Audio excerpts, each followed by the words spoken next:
Hey, welcome to the video instructions for the Educator Disposition Assessment. This is the Educator Disposition Assessment for the Lincoln University School of Education, and I just want to provide you with some background information and some basic instructions on how to complete the EDA for a student.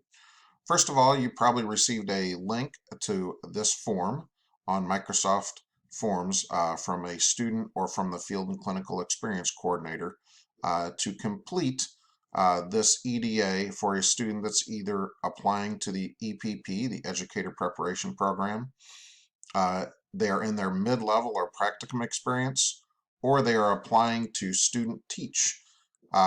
So you came to this form, but let me go really to our information. There's a link to this document for the LU School of Education Educator Disposition Assessment that you can open and read through before completing this form. The form should probably only take you about 5 minutes or so to complete for the student. As educators, we need to ensure that our candidates can demonstrate professional and intellectual attributes and leadership indicative of the dispositions that educators need. So the purpose of our EDA is to assess the professional dispositions of our candidates in 3 different domains: leadership, professionalism, and teaching and learning. When will this be done? It can be done at the 3 different areas: either entry to the Educator Prep Program, which would be an academic advisor and either 2 School of Education faculty, or possibly a School of Education faculty member and a Teacher Education Council or content area faculty. At the midterm level, the university supervisor and cooperating teacher will be completing the EDA for the student. And at the application level for student teaching, the academic advisor and 1 more faculty member, either from the School of Education, Teacher Education Council, or content area faculty, will complete an EDA. You are completing the EDA at that specific level of your students, and basically you will complete questions for 15 different dispositional statements.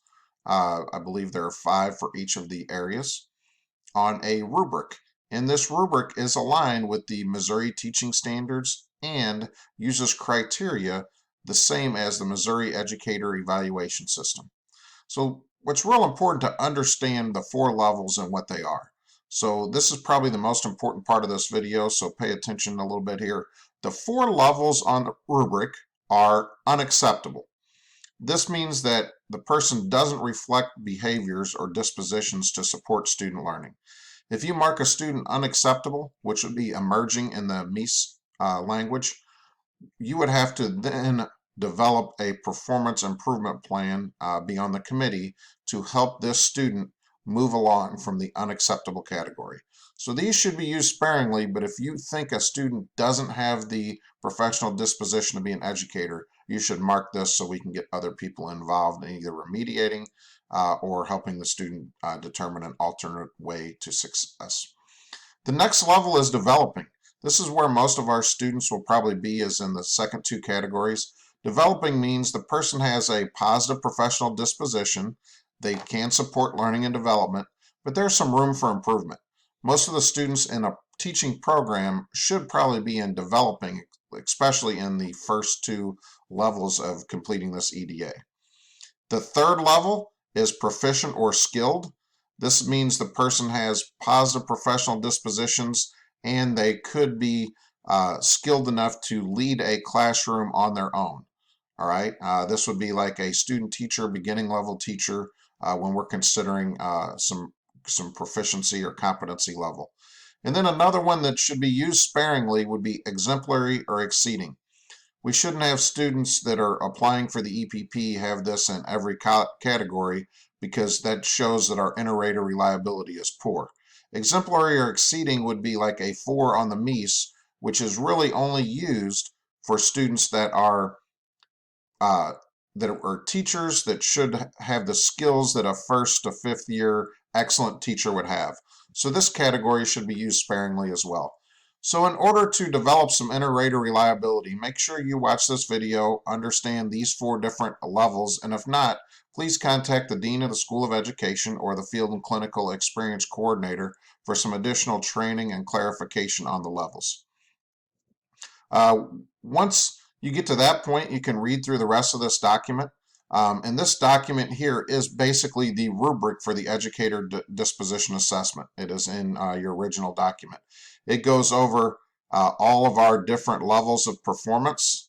It has our criteria, all right, and then it details each criteria and where that would lay. All right, so let's go back to the EDA Google form.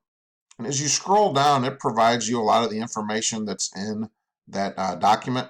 And then you'll basically just fill in some different questions: the student's name, first and last name, your name.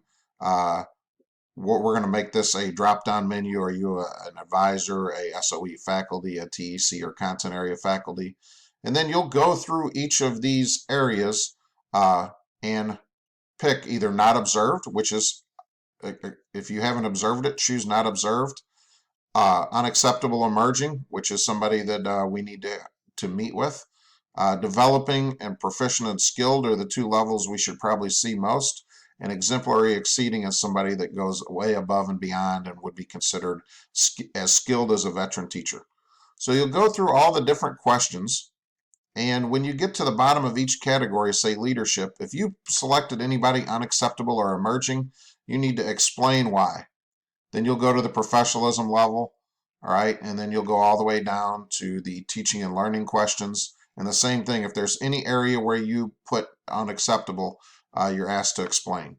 And then you will just click to complete this Educator Disposition Assessment, and the information will go back to the Field and Clinical Experience Coordinator that will then be shared with the student, and they can put that in their portfolio application on Canvas for whichever level of the program they're in. Hey, thanks for taking the time to do this for our students. Try to remember that inter-rater reliability, what each level means. And we appreciate this. Thanks for the feedback, and thanks for serving as a EDA committee member.